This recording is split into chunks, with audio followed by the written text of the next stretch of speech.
Good morning. ये class 10 के लिए लेक्चर रिकॉर्ड कर रहे हैं। इससे पहले वाले लेक्चर में अभी तक क्या क्या पढ़ा रही है, रिफ्रैक्शन मैंने स्टार्ट कर दिया था, ठीक है। और रिफ्रैक्शन में मैंने तुमको रिफ्रैक्शन थ्रू प्लेन सरफेसेस में रिफ्रैक्शन कैसे होता है ये बता दिया, रिफ्रैक्शन थ्रू प्रिज्म बता दिया तुमको।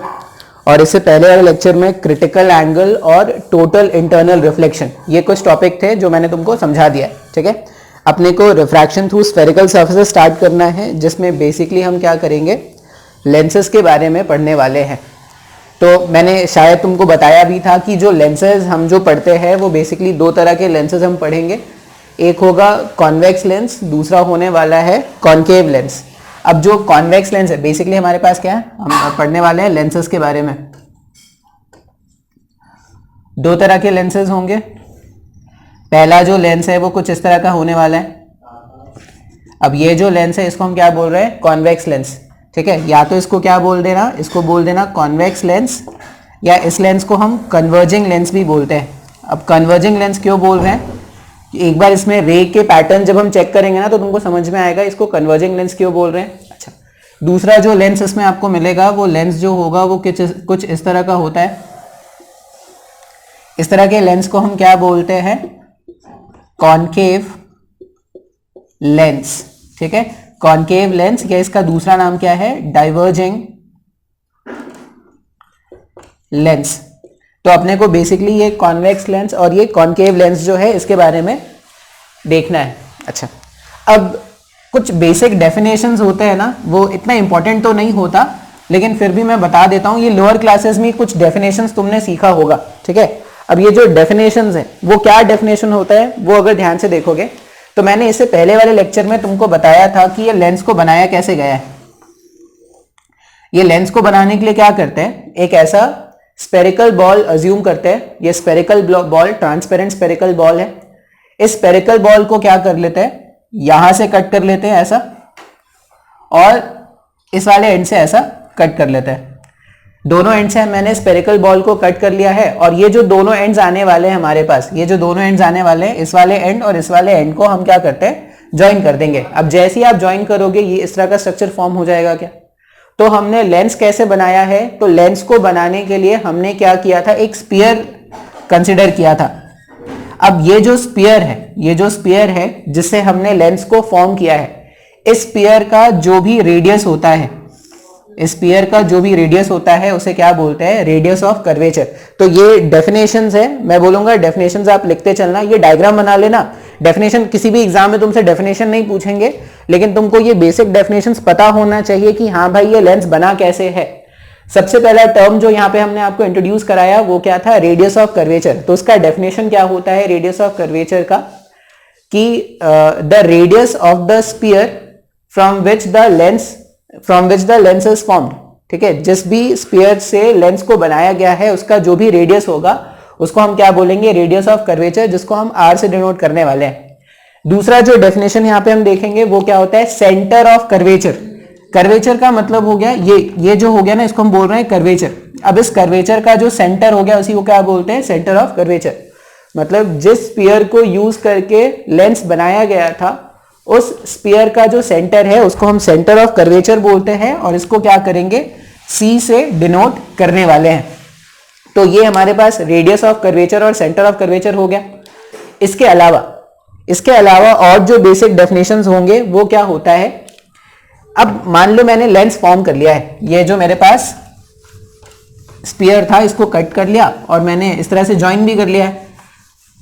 मैंने लेंस फॉर्म कर लिया है, और कन्वर्जिंग लेंस में डेफिनेशन कन्वर्जिंग लेंस में देख लेते हैं। जैसा कन्वर्जिंग लेंस में डेफिनेशन होता है वैसा ही डाइवर्जिंग लेंस में भी होगा।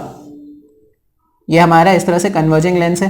अच्छा, अब ये लेंस का जो एग्जैक्ट सेंटर पॉइंट होगा, मतलब ये जो लेंस है इस लेंस का जो एग्जैक्ट सेंटर पॉइंट है, इस सेंटर पॉइंट को ही अपन क्या बोलते हैं, इसका ऑप्टिकल सेंटर। तुम ऐसा भी समझ लो कि ऑप्टिकल सेंटर क्या है, तो जो ज्योमेट्रिकल सेंटर है लेंस का, किसी भी लेंस का जो ज्योमेट्रिकल सेंटर होगा वो ऑप्टिकल सेंटर होता है। अब ये ऑप्टिकल सेंटर की बहुत ज्यादा इंपॉर्टेंस है।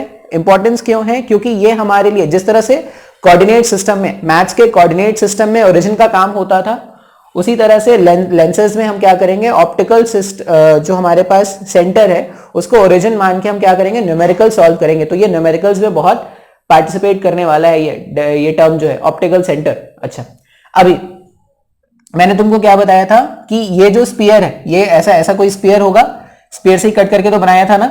इस स्फीयर का जो सेंटर था उसी को सेंटर ऑफ कर्वेचर बोला था हमने, और इसको ज्वाइन करने वाला जो लाइन है यहां पर सेंटर ऑफ कर्वेचर और ये ऑप्टिकल सेंटर। अब ये जो हम पढ़ते हैं ना, ये एक्चुअल में क्या होता है, थिन लेंसेज होता है। हम जो भी पढ़ रहे हैं किसके बारे में पढ़ रहे हैं, थिन लेंसेज के बारे में पढ़ रहे हैं। तो थिन लेंसेज में अब बोलोगे सी से ओ या सी से इस वाले पॉइंट पे, यही क्या होगा, हमारा रेडियस ऑफ कर्वेचर होगा। ठीक है, अच्छा, अब एक लाइन होगा इमेजिनरी लाइन।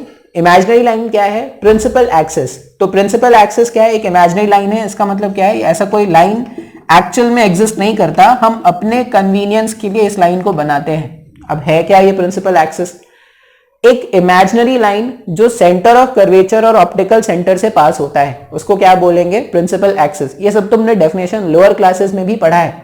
प्रिंसिपल एक्सिस है ये सेंटर ऑफ कर्वेचर और ये ऑप्टिकल सेंटर, इनसे पास होने वाला एक इमेजिनरी लाइन, इसको हम क्या बोलते हैं, प्रिंसिपल एक्सिस। अब ये प्रिंसिपल एक्सिस ऐसा नहीं सोचना है कि भाई लेंस अगर है तो उसमें प्रिंसिपल एक्सिस बना बनाया मिलेगा। ये एक इमेजिनरी लाइन है जो हमने अपने कन्वीनियंस के लिए बनाया है। ठीक है, इस प्रिंसिपल एक्सिस का रियल वर्ल्ड में कोई सिग्निफिकेंस नहीं है। अभी ये प्रिंसिपल एक्सिस हो गया।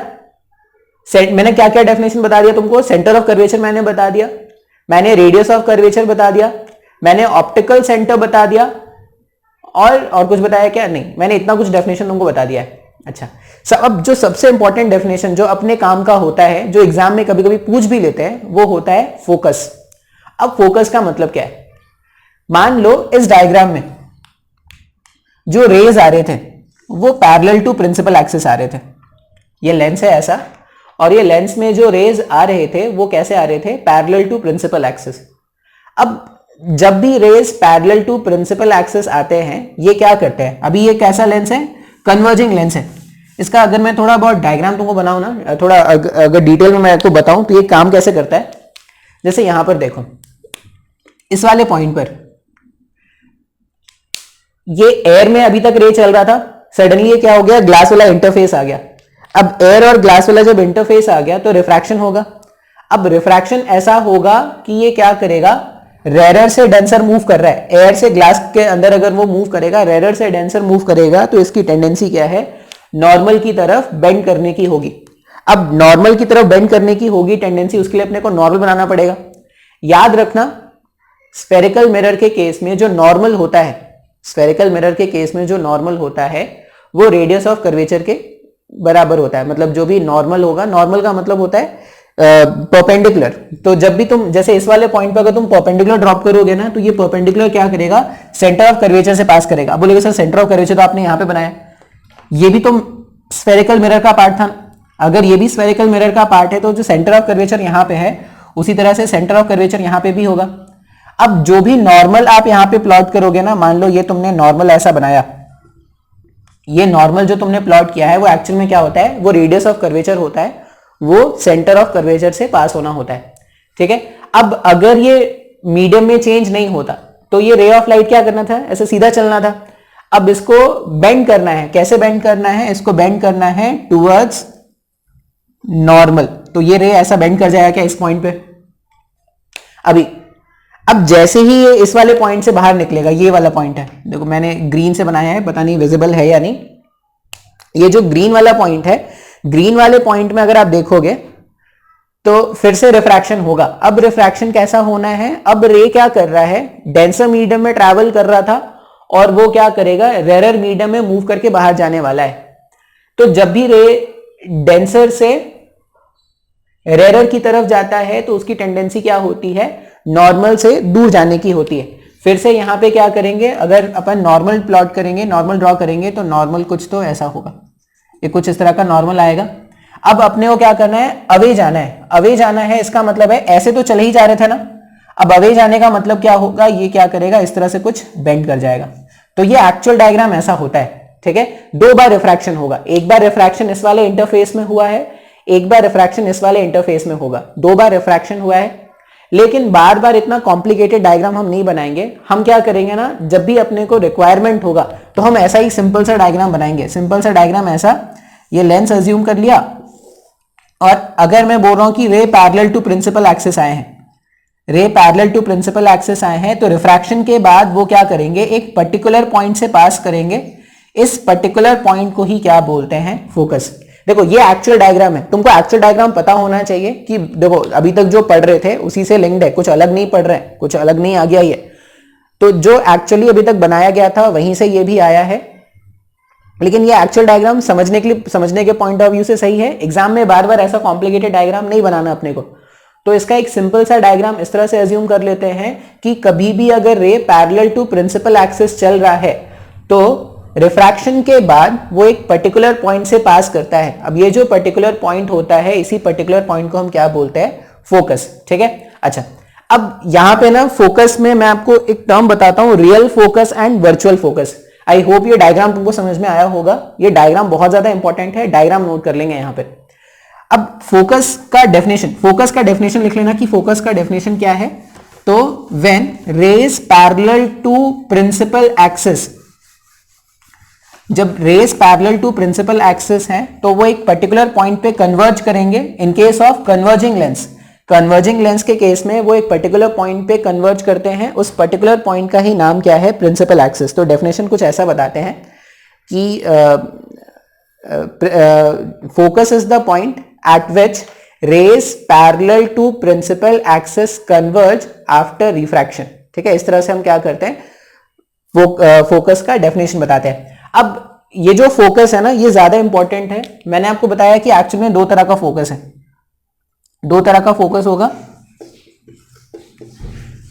एक फोकस है हमारे पास रियल फोकस, और एक फोकस हमारे पास होगा वर्चुअल फोकस। अब ये रियल फोकस और ये वर्चुअल फोकस में डिफरेंस क्या है, तुमने पढ़ा होगा रियल इमेज और वर्चुअल इमेज।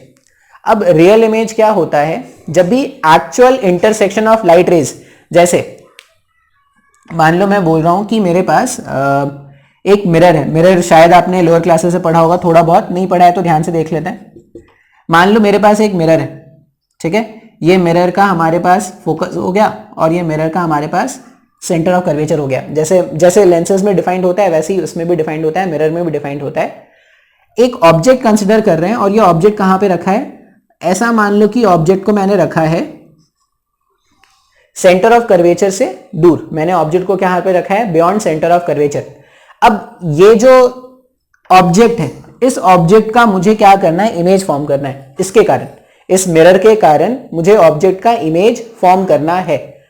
अब इमेज फॉर्म करने के लिए देखो, ऐसा नहीं कि ये सब मैंने तुमको नहीं पढ़ाया तो तुमको नहीं आता होगा, ये सब तुमने अपने लोअर क्लासेस में शायद पढ़ा है।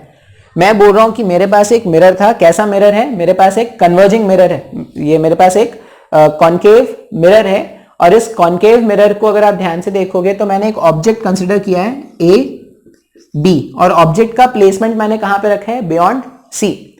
इसका इमेज प्लॉट करना है। अब याद रखना कि किसी भी ऑब्जेक्ट का अगर इमेज बनाना है तो मिनिमम 2 रेज की रिक्वायरमेंट होती है। मैक्सिमम कितने भी नंबर ऑफ रेज आप कंसिडर कर सकते हो, लेकिन कम से कम में आपको 2 रेज तो चाहिए। तो मैं क्या कर रहा हूं ना, ये बी पॉइंट है ना, ये जो टिप वाला पॉइंट है, ये सिर्फ इस टिप वाले पॉइंट का मैं इमेज प्लॉट करने की कोशिश करूंगा। अब इमेज प्लॉट करने के लिए हमें क्या करने हैं, 2 रेज कंसिडर करने होंगे। अब 2 रेज कैसे कंसिडर करेंगे, तो 2 रेज कंसिडर करते हैं। एक रे अपन ऐसा भेज देते हैं जो पैरेलल टू प्रिंसिपल एक्सिस होगा। एक रे हमने ऐसा भेज दिया इस वाले पॉइंट से जो पैरेलल टू प्रिंसिपल एक्सिस है। हमने क्या किया, एक रे ऐसा भेज दिया है जो पैरेलल टू प्रिंसिपल एक्सिस है। अब जब भी rays parallel to principal axis होते हैं, रिफ्लेक्शन के बाद एक पर्टिकुलर पॉइंट से पास करेंगे। जो पर्टिकुलर पॉइंट से यहां पे पास करने वाले हैं वो पर्टिकुलर पॉइंट कौन सा है, फोकस है। ये रे क्या करेगा, रिफ्लेक्शन के बाद इस तरह से पास हो जाएगा। ठीक है, एक तो मैंने ये रे ले लिया। अच्छा, अभी दूसरा जो रे मुझे कंसिडर करना है, दूसरा रे मैं किसी भी तरह का रे कंसिडर कर लेता हूं। मैं रे ऐसा भेज देता हूं, जो रे है वो डायरेक्टली, अगर देखो रे अगर पैरेलल टू प्रिंसिपल एक्सिस है तो फोकस से पास हो रहा है। अगर ये रे जो है वो फोकस से पास हो रहा है, देखो एरो की बहुत ज्यादा इंपॉर्टेंस है, सही से एरो बनाना जरूरी होता है रे डायग्राम पे। अगर ये जो रे है, ये रे क्या कर रहा है, अगर फोकस से पास हो रहा है, रे अगर फोकस से पास होगा तो रिफ्लेक्शन के बाद क्या होता है, पैरेलल टू प्रिंसिपल एक्सिस हो जाता है। ऐसा कुछ तुमने अपने लोअर क्लासेस में जरूर पढ़ा होगा। हमने क्या किया है, दो तरह का रे लिया है। मैं किसका इमेज बना रहा हूं, तो ये जो ग्रीन टिप मैंने बनाया है मैं सिर्फ उसका इमेज बना रहा हूं, मैं पूरे ऑब्जेक्ट का इमेज अभी नहीं बना रहा। अब जिसका भी इमेज मुझे बनाना है, मुझे उसमें से क्या करना है, कम से कम दो रेस का पैटर्न मुझे दिखाना पड़ेगा। मैंने पहला रे ले लिया है, पहला ray parallel to principal axis. जब भी rays parallel to principal axis होता है, रिफ्लेक्शन के बाद वो एक पर्टिकुलर पॉइंट से पास करेगा, तो रिफ्लेक्शन हुआ एक पर्टिकुलर पॉइंट से पास कर रहा है, इस तरह से पास हो गया, ठीक है। जिस पर्टिकुलर पॉइंट से पास होता है उसको क्या बोलते हैं, फोकस। दूसरा टाइप का रे मैंने कैसा लिया है, रे ऐसा है जो फोकस से मूव कर रहा है। फोकस से अगर पास होता हुआ कोई रे होता है तो रिफ्लेक्शन के बाद वो पैरेलल टू प्रिंसिपल एक्सिस हो जाता है।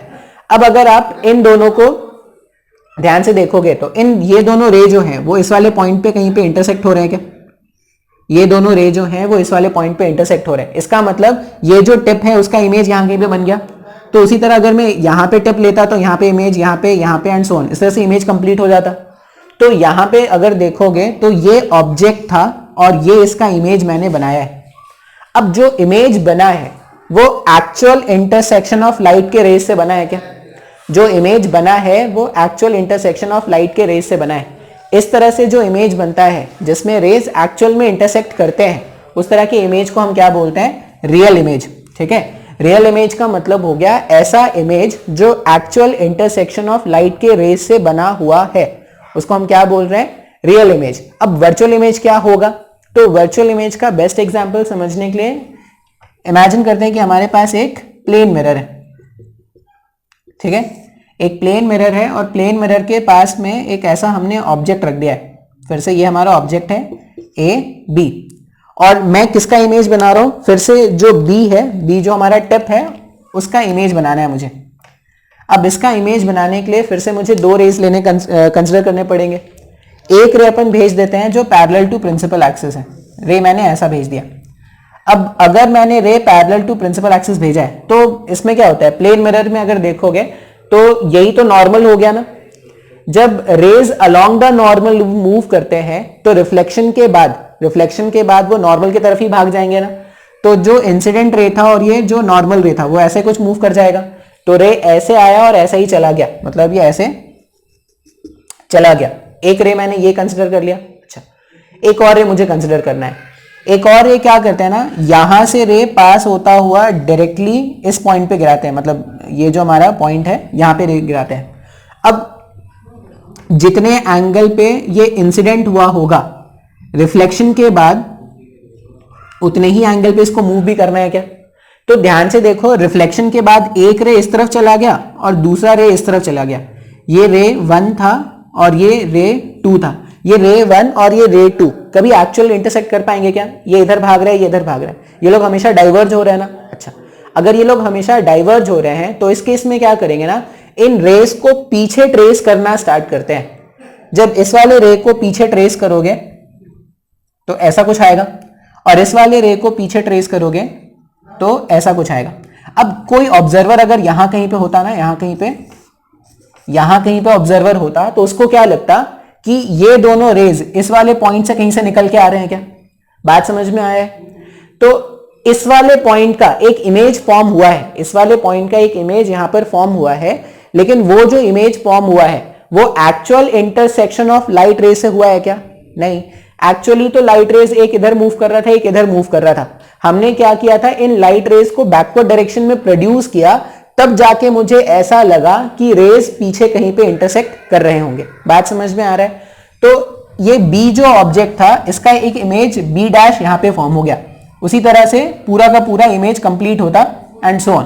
तो इस केस में अगर आप देखोगे तो एक्चुअल इंटरसेक्शन ऑफ लाइट रे हुआ था, एक्चुअल इंटरसेक्शन ऑफ लाइट रे के कारण इमेज फॉर्म हुआ था। जब भी एक्चुअल इंटरसेक्शन ऑफ लाइट रे के कारण इमेज फॉर्म होगा उसको बोलेंगे रियल इमेज।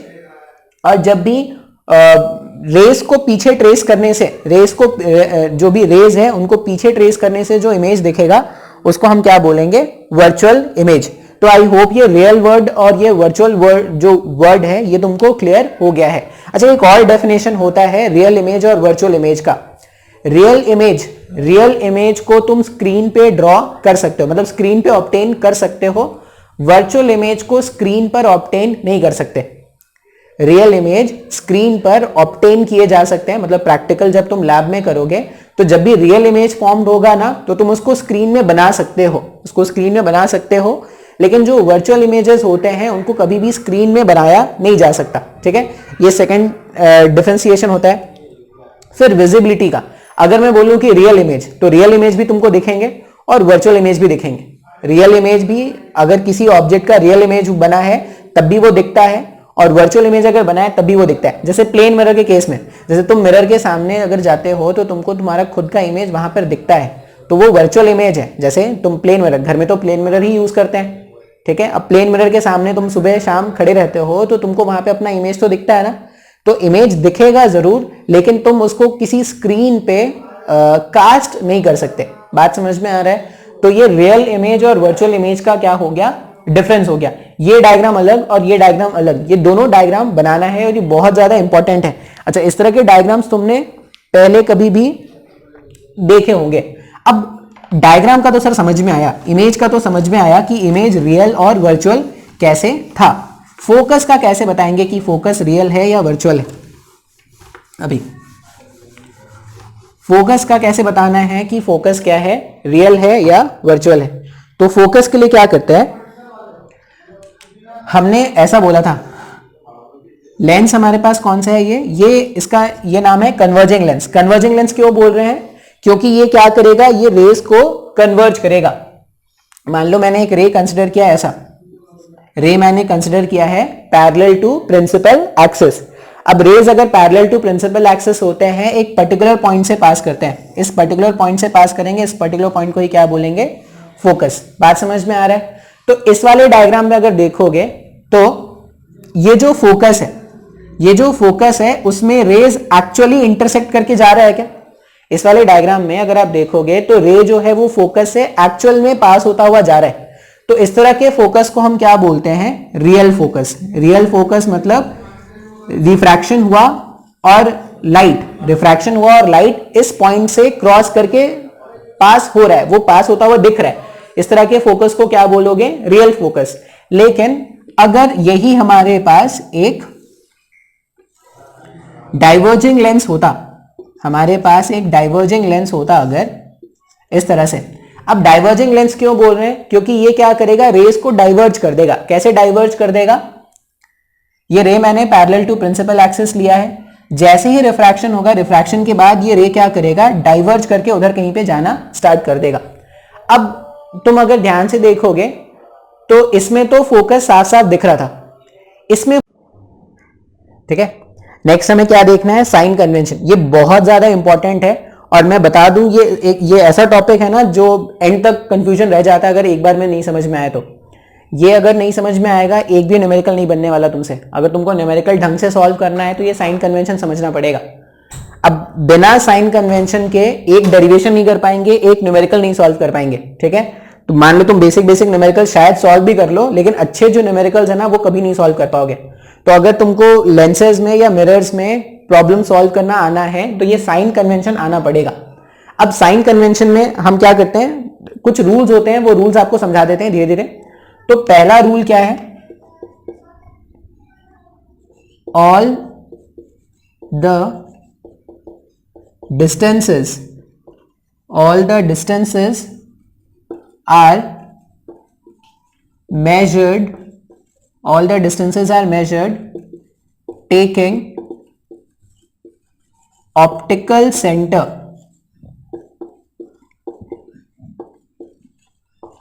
as reference। सबसे पहला पॉइंट जो अपने को साइन कन्वेंशन में याद रखना है कि कोई भी डिस्टेंस आप कैलकुलेट करोगे तो वो डिस्टेंस कैलकुलेट करने के लिए आप क्या करोगे, ये जो ऑप्टिकल सेंटर है, ऑप्टिकल सेंटर उसको रेफरेंस मानोगे। जैसे मैंने बताया था ना, कोऑर्डिनेट सिस्टम में ओरिजिन जैसा होता था, वही हमारा इसमें ऑप्टिकल सेंटर है। ये पहला पॉइंट है, सिंपल सा पॉइंट है, इसमें कोई कंफ्यूजन नहीं होना चाहिए। फिर दूसरा साइन कन्वेंशन क्या है, all the distance in the direction of incident ray is taken as positive. बहुत ज्यादा इंपॉर्टेंट है, ठीक है, ध्यान से समझना है। All the distances in the direction of incident ray is taken as positive. क्या मतलब इसका वो देखते हैं। जैसे मान लो मैंने बोला कि ऑब्जेक्ट जो है यहां कहीं पे ऑब्जेक्ट रखा हुआ है, ठीक है, ये इसका एग्जैक्ट डायग्राम नहीं है, ये कोई भी रैंडम मैं डायग्राम कंसिडर कर रहा हूं। मान लो यहां कहीं पे ऑब्जेक्ट रखा हुआ है, ये मेरा ऑब्जेक्ट है, ठीक है, और इसका इमेज जो है वो यहां कहीं पे बना है। मतलब मेरे को नहीं पता कि ये एक्चुअल में है या नहीं पॉसिबल, मैंने रैंडमली बस ऐसा ले लिया है। ये ऑब्जेक्ट था और ये इसका इमेज ऐसा फॉर्म हुआ है। अच्छा, अभी इस केस में अगर आप देखोगे, अच्छा ये तो हम जरूर जानते हैं कि हम क्या करते हैं, लेटर यू यूज करते हैं ऑब्जेक्ट डिस्टेंस के लिए, लेटर वी यूज करेंगे इमेज डिस्टेंस के लिए, एच नॉट यूज करेंगे हाइट ऑफ ऑब्जेक्ट के लिए, एच नॉट, और एच आई यूज करेंगे height of image, height of image. ये कुछ नोटेशंस हैं जो हम क्या करने वाले हैं, through out the chapter use करने वाले हैं, ठीक है। अभी ऑल द डिस्टेंस, पहला वाला तो बहुत ही आसान है कि ऑप्टिकल सेंटर को रेफरेंस मान के ही सारे डिस्टेंसेस मेजर करने हैं। अब सेकंड जो यहां पे हमें याद रखना है कि all the distances in the direction of incident ray is taken as positive. जैसे u कौन सा डिस्टेंस हो जाएगा, अगर मैं u के बारे में बात करूं तो ऑप्टिकल सेंटर से ऑब्जेक्ट तक की जो दूरी है, ये ऑप्टिकल सेंटर से ऑब्जेक्ट तक की जो दूरी है वो u हो गया क्या, और ऑप्टिकल सेंटर से इमेज तक की जो दूरी है वो क्या हो जाएगा, v हो जाएगा। तो साइन कन्वेंशन के हिसाब से इंसिडेंट रे का डायरेक्शन ये है क्या, इंसिडेंट रे ऐसा चल रहा था, अगर ये इंसिडेंट रे का डायरेक्शन है तो इस डायरेक्शन में कोई भी डिस्टेंस मेजर करोगे वो डिस्टेंस क्या होगा, पॉजिटिव होगा। अभी ध्यान से देखना, मान लो मुझे ऑब्जेक्ट का डिस्टेंस मेजर करना है u, मुझे मेजर करना है object distance u।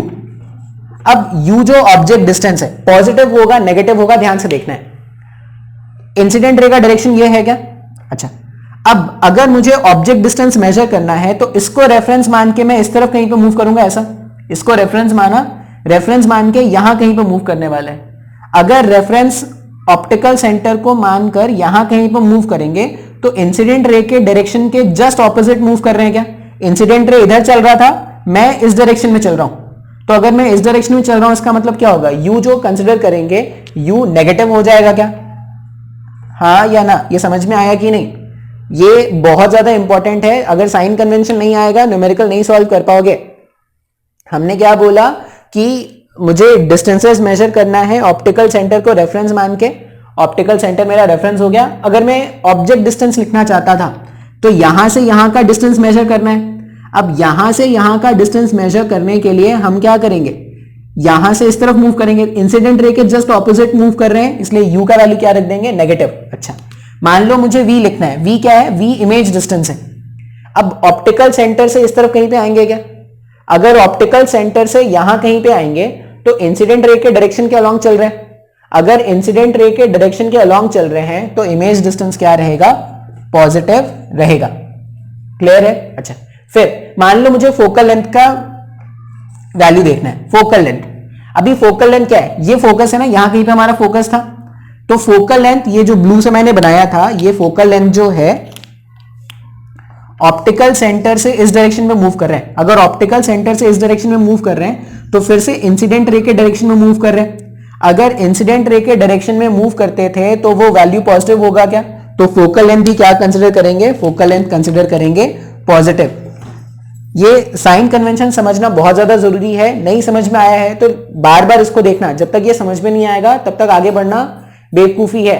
Sign convention कैसे लिख रहे हैं, कौन नेगेटिव होगा कौन पॉजिटिव होगा, ये डिसाइड करना बहुत ज्यादा जरूरी है, क्योंकि एक माइनस प्लस तुम गलत करोगे ना तुम्हारा आंसर गलत हो जाएगा। ठीक है, तो ये मेरे पास सेकंड पॉइंट हो गया। थर्ड पॉइंट अगर मैं बताऊं तो थर्ड पॉइंट क्या है,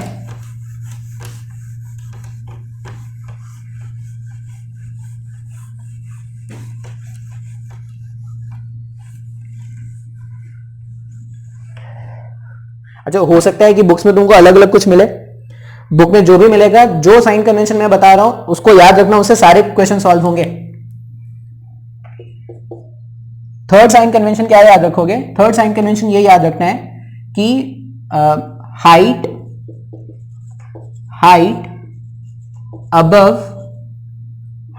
above principal axis, height above principal axis is positive and height below principal axis is negative। ठीक है, ये तीसरा पॉइंट है जो हमें क्या करना है, याद रखना है। कोई भी हाइट जो प्रिंसिपल एक्सिस से ऊपर जाके मेजर करोगे उसको पॉजिटिव रखना, और कोई भी हाइट जो प्रिंसिपल एक्सिस से नीचे आके मेजर करोगे उसको क्या करना है, नेगेटिव रखना। तो इस डायग्राम के हिसाब से अगर मैं हाइट ऑफ ऑब्जेक्ट लिखूंगा ना, तो हाइट ऑफ ऑब्जेक्ट क्या है, पॉजिटिव, और अगर मैं हाइट ऑफ इमेज लिखूंगा तो क्या हो जाएगा, नेगेटिव हो जाएगा। अब ये 3 साइन कन्वेंशन है जो तुमको क्या करने हैं, याद रखने हैं। इसके अलावा और कोई साइन कन्वेंशन नहीं मानना है।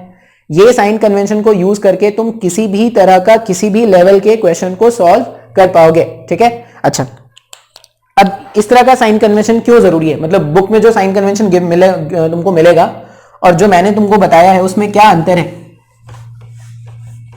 बुक्स में जनरली क्या बोलता है ना, बुक्स में ऐसा बोलता है कि इस तरफ का कुछ भी नेगेटिव मान लो, इस तरफ का कुछ भी पॉजिटिव मान लो, इधर कुछ पॉजिटिव इधर कुछ, जैसे नॉर्मल जो कोऑर्डिनेट सिस्टम होता है, नॉर्मल जो कोऑर्डिनेट सिस्टम होता है उस हिसाब से बोलते हैं इस तरफ का कुछ भी नेगेटिव, इस तरफ का कुछ भी पॉजिटिव, और ऊपर में पॉजिटिव और नीचे में नेगेटिव, इस तरह से मानने को बोलते हैं। अच्छा, ऐसा जरूरी है क्या कि ऑब्जेक्ट को,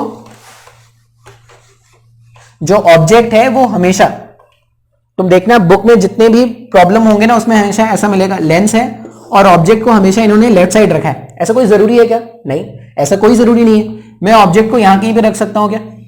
अगर मैं ऑब्जेक्ट को इस डायरेक्शन में कहीं पे रखूं तो ये इंसिडेंट रे का डायरेक्शन ऐसा हो जाएगा, ये फिर से मेरा क्या है, ऑब्जेक्ट है, इंसिडेंट रे का डायरेक्शन ऐसा हो जाएगा। तो मान लो इसका इमेज जो फॉर्म हुआ वो यहां कहीं पे इमेज फॉर्म हुआ है। अब वापस से अगर आप साइन कन्वेंशन लगाओ तो सबसे पहला साइन कन्वेंशन, ये ऑप्टिकल सेंटर से ही रेफरेंस मानना है, सारे डिस्टेंस यहीं से कैलकुलेट करेंगे। सबसे पहले हमने क्या बोला कि जो भी इंसिडेंट रे के डायरेक्शन में मेजर करोगे उसको क्या मान लेना, पॉजिटिव मान लेना। तो अगर मुझे इमेज डिस्टेंस कैलकुलेट करना है, v इंसिडेंट रे के डायरेक्शन में है क्या, तो v यहां पे क्या हो जाएगा, v हो जाएगा पॉजिटिव। अगर मुझे ऑब्जेक्ट डिस्टेंस कैलकुलेट करना है तो ऑब्जेक्ट डिस्टेंस क्या हो जाएगा, नेगेटिव हो जाएगा। इंसिडेंट रे का डायरेक्शन ऐसा था, यहां से ऐसा कुछ मूव करना पड़ता तो वो क्या हो गया, नेगेटिव हो गया। फोकल लेंथ, इस टाइम पर फोकस जो होता है वो यहां कहीं पे होता क्या, तो फोकल लेंथ भी वापस से क्या हो जाता, पॉजिटिव हो जाता। अब तुम देखो जो बुक के हिसाब से जो साइन कन्वेंशन होता है, बुक में तो बोलते हैं इधर की तरफ को नेगेटिव मान लो, तो ये तो गलत हो जाता ना। बात समझ में आ रहा है क्या? इसलिए साइन कन्वेंशन क्या याद रखोगे, जो मैंने बताया है। क्या सिंपल है भाई, क्या है, कोई भी डिस्टेंस मेजर करने के लिए हम रेफरेंस किसको मान रहे हैं, जो ऑप्टिकल सेंटर है उसको हम रेफरेंस मान रहे हैं, पहला पॉइंट। दूसरा पॉइंट क्या याद रखना है अपने को कि इंसिडेंट रे के डायरेक्शन के अलोंग अगर मूव करते हुए कोई भी डिस्टेंस मेजर करेंगे तो वो डिस्टेंस होगा पॉजिटिव, और अगर उसके ऑपोजिट चले जाएंगे, इंसिडेंट रे के डायरेक्शन के ऑपोजिट चले जाएंगे और वहां पे कोई डिस्टेंस मेजर करेंगे तो वो क्या हो जाएगा, नेगेटिव। ठीक है, फिर कुछ भी हाइट, जब भी हाइट के बारे में बात करें तो प्रिंसिपल एक्सिस से ऊपर जाके अगर हाइट मेजर करोगे तो वो पॉजिटिव, और प्रिंसिपल एक्सिस से नीचे आकर अगर हाइट मेजर करोगे तो वो क्या हो जाएगा, नेगेटिव। अब इसके बाद क्या है ना, इसके बाद अपन डायरेक्टली न्यूमेरिकल सॉल्व करना भी स्टार्ट कर सकते हैं, लेकिन मैं आपको बोलूंगा कि कुछ बेसिक इमेज फॉर्मेशन होते थे, कुछ बेसिक इमेज फॉर्मेशन होते थे, ये तुमने लोअर क्लासेस में पढ़ा होगा ऐसा कि अगर भाई ये कॉन्वेक्स लेंस है, अगर ऑब्जेक्ट को इन्फिनिटी पे रखा तो इमेज कैसा बनेगा, अगर ऑब्जेक्ट को सेंटर ऑफ कर्वेचर के बियॉन्ड में रखा तो इमेज कैसा बनेगा, ऐसा कुछ केसेस है। तो मैं आपको बोलूंगा वो केसेस जो है ना, वो एक बार आप क्या करना, रिवाइज करना खुद से। क्यों रिवाइज करना है, क्योंकि ये जो केसेस होते हैं ये पहले कभी भी लोअर क्लासेस से पढ़े हुए हैं।